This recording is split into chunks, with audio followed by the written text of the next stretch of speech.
Talking about money with a romantic relationship is really hard.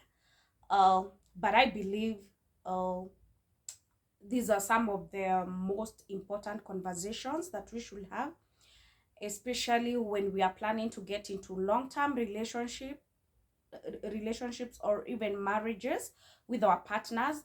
However, I know a number of people really ignore, but I really think it's a very important, very extremely important aspect to look out for. Um, because if you have someone that you don't share the same financial values, then there's a probability that you guys are going to have problems in future, because you will find that your financial goals, your financial plans do not like totally match. And you'll find like you don't share the same vision, and so at some point your future might become really difficult, and unfortunately uh it may lead to major breakdown and also heartbreak. So today I will just want us to look out on the red flags that you should check out in a relationship as a man, as a woman. uh, you should I'll be mentioning the red flags to look out for, and also probably maybe the cures that we have for such, so that in case anything of the sort happens to you or has been happening to you, whether you're starting a relationship, whether you're already in a relationship or even a marriage, and some of these red flags have been constant, then we can also look at ways of how to deal with them. So welcome to today's episode, guys. I know I've really been lost, but now I'm back. I'm back with a bang. Like you can see, oh, I have a fireplace just behind me, and just like my fireplace is, so that's the kind of energy I'm coming back with. So welcome to today's episode as we talk about the red flags that we have um in our relationships. And I hope I'm going to be consistent, because always consistency is the key. I think when you're at work, you'll hear about consistency. You go to church, you listen to motivational speakers, you listen to coaches, you listen to counselors, you listen to sermons. Everybody is talking about being consistent in life, and so I'm also hoping I will remain consistent. And thank you to my viewers. Please continue subscribing, continue listening to my content. I know there are people who really enjoyed my previous episodes, and I promise good things are ahead. So we go directly to some of the financial red flags to look out for. And these red flags really have broken most relationships and marriages. The first thing to look out for is having a partner who is unwilling to discuss about money. You know, you have a partner, but they're never willing to talk about money, or they're secretive about their spending. Eh, in a relationship or in any marriage, transparency is key, especially when key matters like money is concerned. Uh, because at the end of the day, we really need to be transparent to each other. We need to talk about money. How much are we bringing on the table? How are we going to share budgets? Because adulting requires adult reasoning. So for this specific matter, if you have a partner who is unwilling to discuss about money, then for me, that's a red flag. uh Second point is, if you have a partner who frequently borrows money from friends and family. That's also really a red flag, because you can imagine you have a partner, it's end month, utility bills, households household bills are supposed to be paid, and this person is constantly calling friends and family to solicit, to to get funds to pay for their rent, or even their very bare minimum needs. That's also a red flag to look out for. Because okay, once in a while it's okay to borrow from family and friends when need be, but it can't be, repeatedly. You can do it repeatedly, today, tomorrow, next month, a year is over, 2 years are over. That's should be a major concern to you if you're having such a partner, unless both of you mlikutana watu wawili mnaelewana, and so yeah, that's your lifestyle. But all the same, that is really uh, concerning issue. Then the third one is having a partner that is financially abusive. And what do I mean by a partner who is financially abusive? This is someone who will refuse to cater for normal household bills like rent, food, there's school fees, like totally an irresponsible person who is not willing to take any responsibilities in a home. That's a partner to really look out for.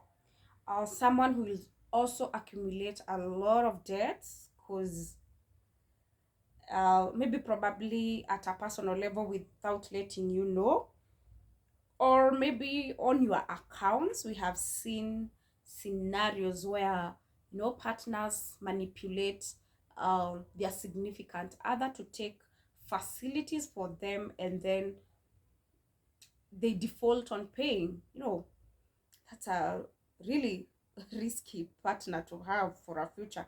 When we are talking about relationships, long-term relationships, long-term marriages, this is someone you're committing to for the rest of your life. I always tell people, I even tell my friends, marriage is not something you wake up one day and just decide, I want to get married. Marriage, it comes with a lot of responsibilities, it comes with a lot of commitments, you know it comes with a lot of sacrifices. And so I don't understand why someone you're about to spend like maybe your next 60 years with will not be willing to talk about finances with you, will not be willing to talk about investments with you. Because I don't know now, for the next like 60 years what you people will be doing together.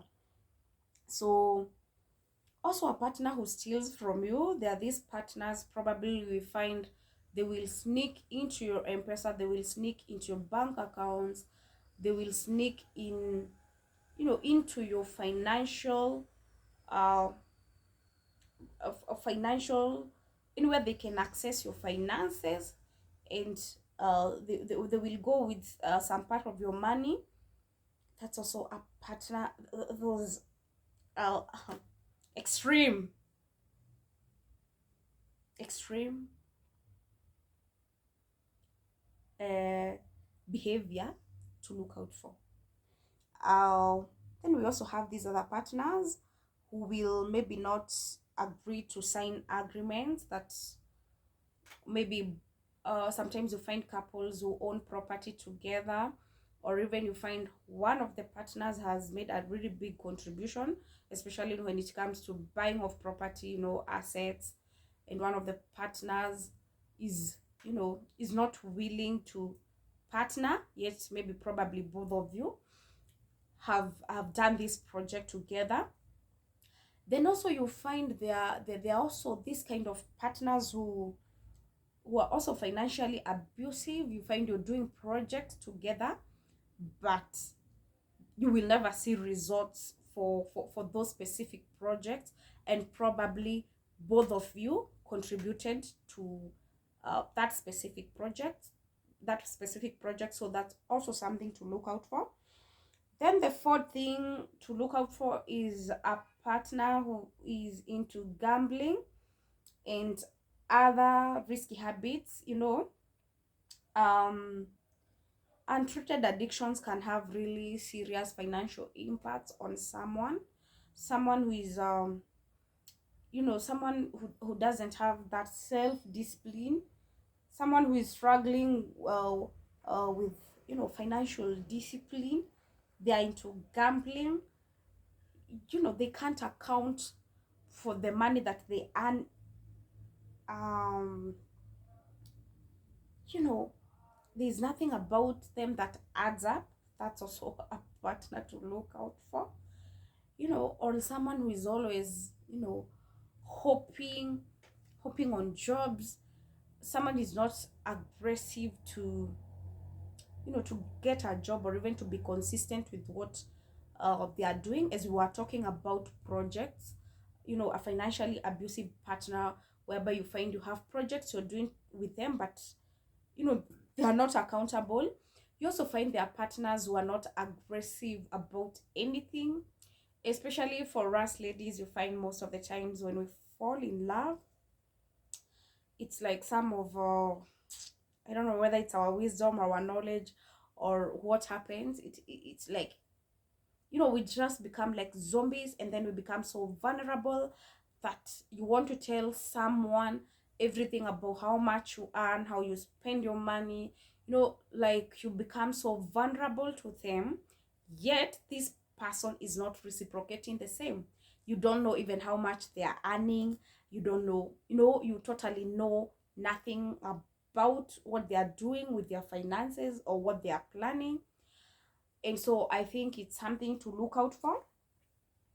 Also, another red flag is having a partner who is not um future oriented.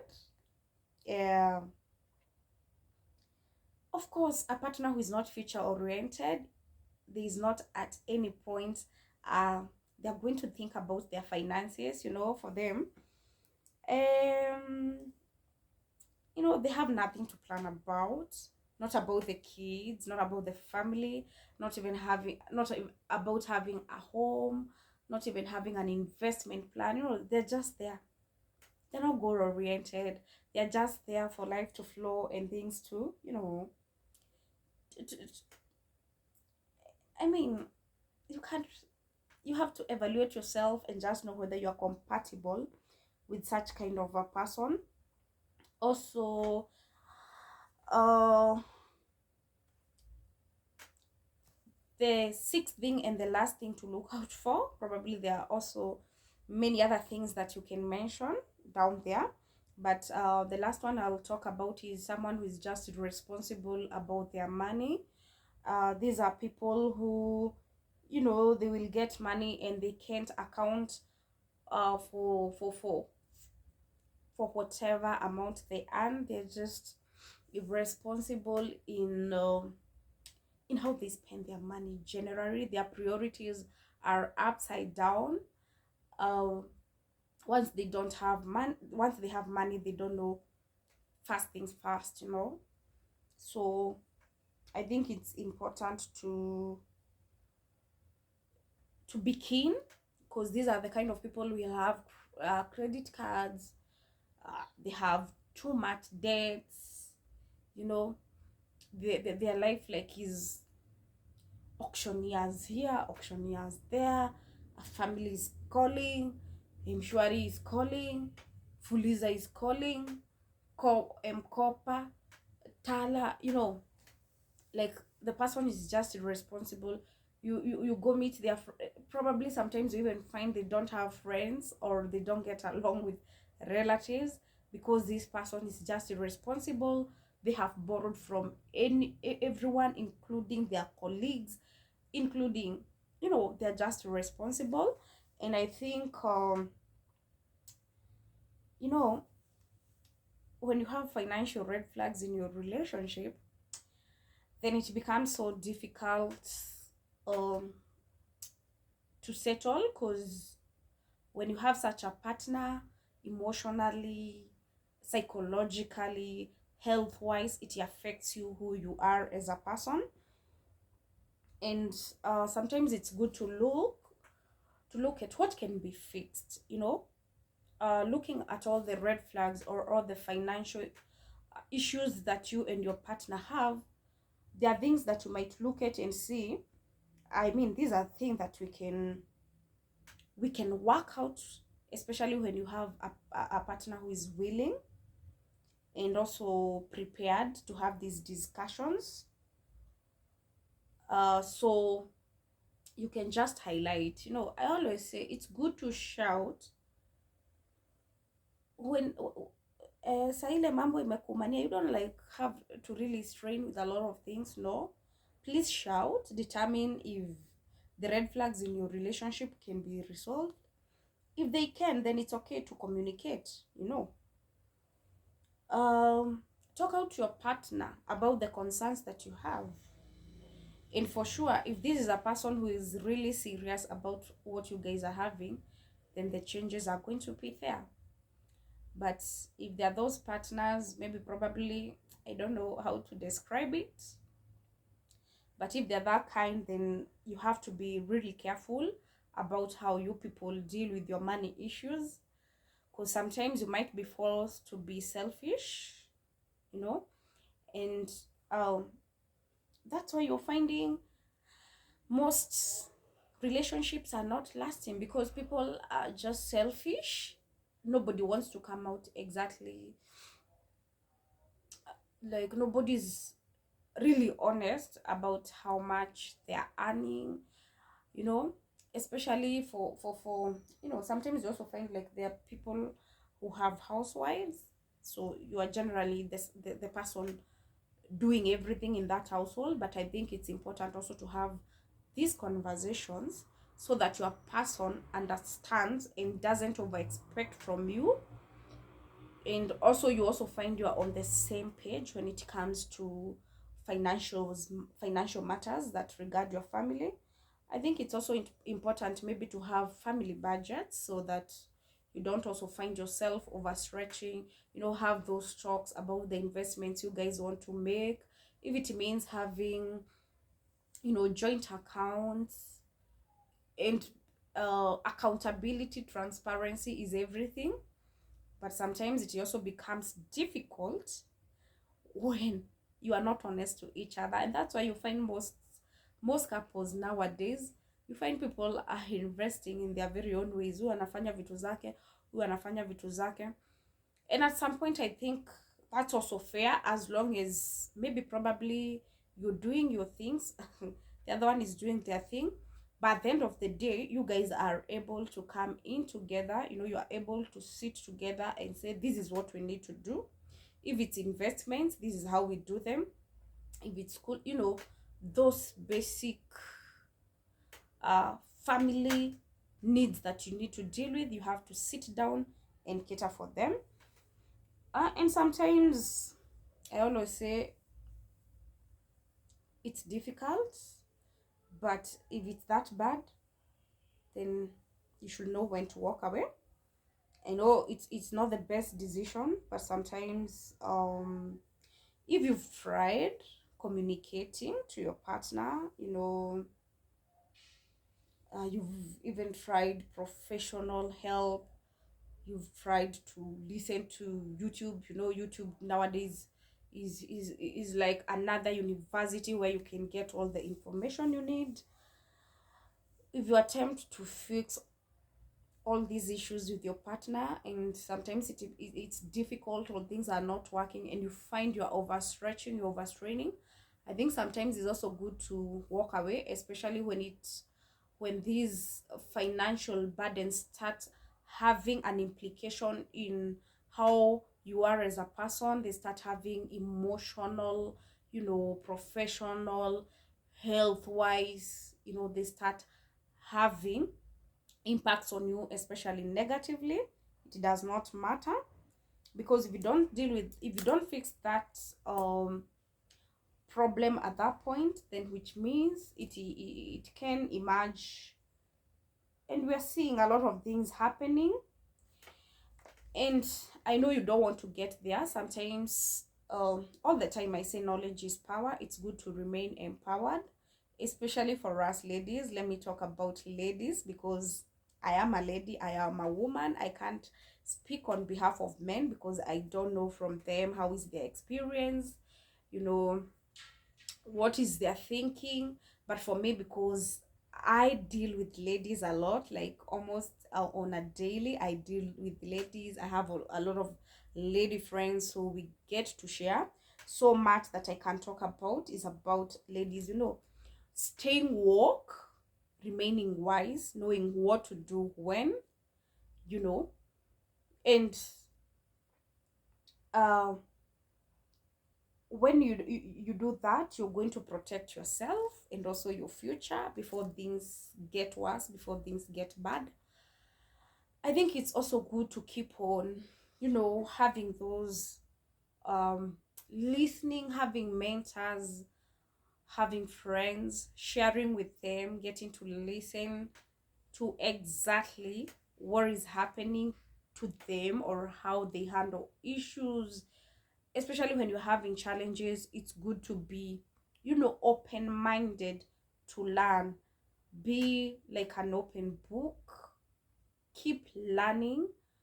um keep yourself on toes. Know what to do, when, and how to do it.